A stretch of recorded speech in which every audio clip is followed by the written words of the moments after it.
Okay, Java keywords. So this table on the current slide, it actually lists out all the keywords which we have in Java out there. Okay, so if you have a look at, it's got a total of 49 keywords, and this is as per the JDK 1.4.2 version. So I think the latest version has got probably one or two keywords added to this list. Okay, so what is a keyword in Java? So a keyword is nothing but it's a word which has got some kind of special significance to the Java compiler, right? So whenever the compiler comes across any of these words in the Java program, it knows that it has to deal with it in a special way, right? It's not just a simple word. So basically you cannot use any of these keywords in your program in any other way, right? And only in the way in which it's actually supposed to be used, right? And each of these keywords given out here, each one of them has got some kind of significance in the Java programming language. Okay, so we've actually seen some of the keywords already in our earlier examples, right? Like we've seen what a class is, we've seen new, we've talked about package, we've talked about public. So some of the keywords we've actually already discussed, and we know how to use it and where to use it and why to use it, right? And in the future slides till the end of by the time we complete this uh, whole tutorial, we will actually be using and talking about all the keywords which are out there. So by the end of the session, you will actually know what each keyword is, what's the significance of each of the keyword out there, and where to use it, and how do you use it, why do you use it, right? Okay, we've discussed quite a bit about the classes and objects and instances in our previous slide. So here we are actually going to take a closer look at that, and we are going to see how your data is managed in the Java world. So here we will also be discussing about the difference between stack and heap. So what is a stack and what is a heap? They are nothing but data structures in Java. So whatever data is stored in Java, it either resides on the stack or on the heap. So we will now discuss here what resides on the stack and what resides on the heap. Okay. So let's start off with a simple example. Let's say you've got a class in which you've got a main method. The main method calls method 1 and the method 1 calls method 2. Now let's say that method 2 has got some local variables that is declared within the method. So say I've got an integer x whose value is 10, and also I have a reference variable y which actually refers to the instance A. Okay. So if you see here, this local variables are being defined in the stack, right? So all your local method variables will reside on the stack. Okay, so what resides on the heap? On the heap, all your instance variables and whatever objects you create resides on the heap. So one rule of thumb you can say is that whenever you use the keyword new, you are bound to create a new object on the heap, right? So when I say the object is stored on the heap, what exactly is stored on the heap? As you see, the stack stores the local variables. So similarly, the heap will actually store the instance variables of the class. Now say for example, A has got 3 instance variables, that is x, y, and z. Okay, so the values of x, y, and z is what is going to be stored on the heap. Okay, so that is nothing but it defines the state of the instance or state of the object. So let's say x is 1, y is 2, and z is 3. So these values are actually being stored on the heap. Okay, so that's it. The heap actually stores your objects and instance variables, whereas your stack stores all your local variables. Okay, the stack also stores the execution state of the methods. Now we know that method 2 is called, and method 2 has got some operations and some statements out there, right, which it has to execute. So once all the methods from method 2 are executed, it actually pops out the method 2 out of the stack. So stack is, as the name suggests, it's nothing but last in first out data structure, right? So whatever comes in last goes out first. So once method 2 completes its execution, it simply pops out method 2 out of the stack, and it also clears off all these local variables. It's no more accessible since method 2 is out of the stack now. And similarly, in the end, after popping out everything, the main method is also popped out of the stack, and the stack is now clear again, ready to be used, right? So in this manner, the memory is actually allocated and deallocated when it comes to a stack. And how is memory managed in a heap? Creation of objects is up to you, right? You just say new, and a new object is created on the heap. But how do you deallocate the memory? That is up to the garbage collector. It's not up to you. So that is completely a different topic which we will be discussing later in the session. Right. So I hope the difference between stack and heap, and when to use stack, not when to use, basically what is stored on stack and what is stored on heap, is a bit clear to you. Right. So we now know that Java is an object-oriented programming language, right, and it complies to all the object-oriented programming concepts. So let's see what those concepts are. What are the object-oriented concepts all about? So this slide actually lists out some of the basic OOPS concepts which we have. Right? The first two things, class and object, this is something which we've been discussing about a lot till now. So I won't put a lot of focus on these two things. You already know what a class is and what an object is, right? Coming to abstraction. What is abstraction? Abstraction is nothing but hiding certain details and show only the essential details. Okay.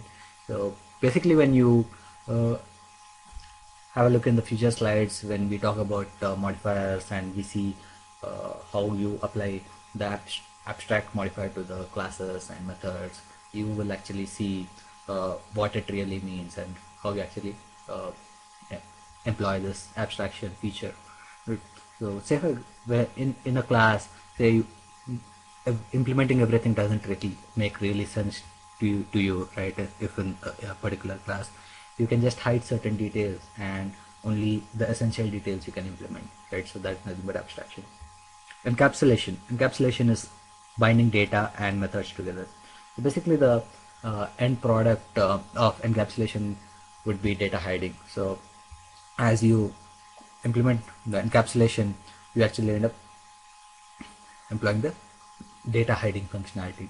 So say for example, you have an employee class in which you have the salary as an instance variable, okay, and you've got a set salary method. So and I don't want anybody to come in and set the salary for an employee, right? I don't want anybody to have access to that, to be able to set a salary to any person out there. So there I will make use of encapsulation to secure that thing, so that nobody will be able to make changes to my salary, and only certain authorized people can make changes to the salary. Okay, that's encapsulation all about. Inheriting the features of a superclass. Right? So let's say that car is a class, okay, and say for example Nissan is a type of car, right? So it is actually a subclass of car. So Nissan is now actually going to inherit certain features of the car. So we all know that in general a car has got, like, it's got 4 tires, it's got a steering wheel, it's got seats, like things like that. So all these features a Nissan basically implements from a car, right? So it actually inherits these features from a car. So that's what inheritance about.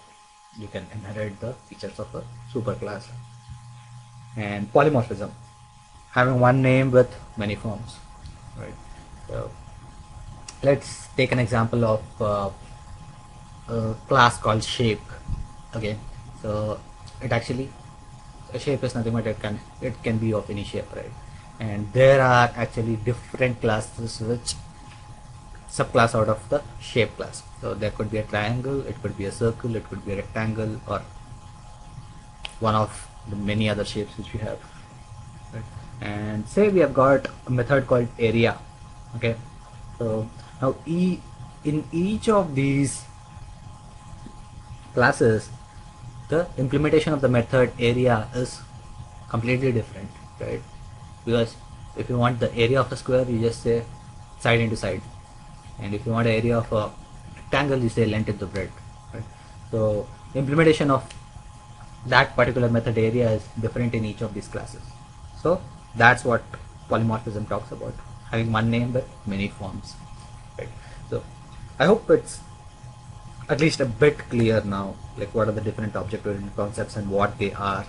But we will definitely be reviewing these object-oriented concepts in the future slides, and we will actually see examples of each of these concepts in the future slides of this tutorial. Alright, okay, now data types. So what is a data type? So data type is nothing but you assign a type to a given literal in your Java program. So you can have different numbers in Java program, right? You can have 10, 11, 12. Say for example, in a student table or in a student class, a roll number, right? It represents a number generally.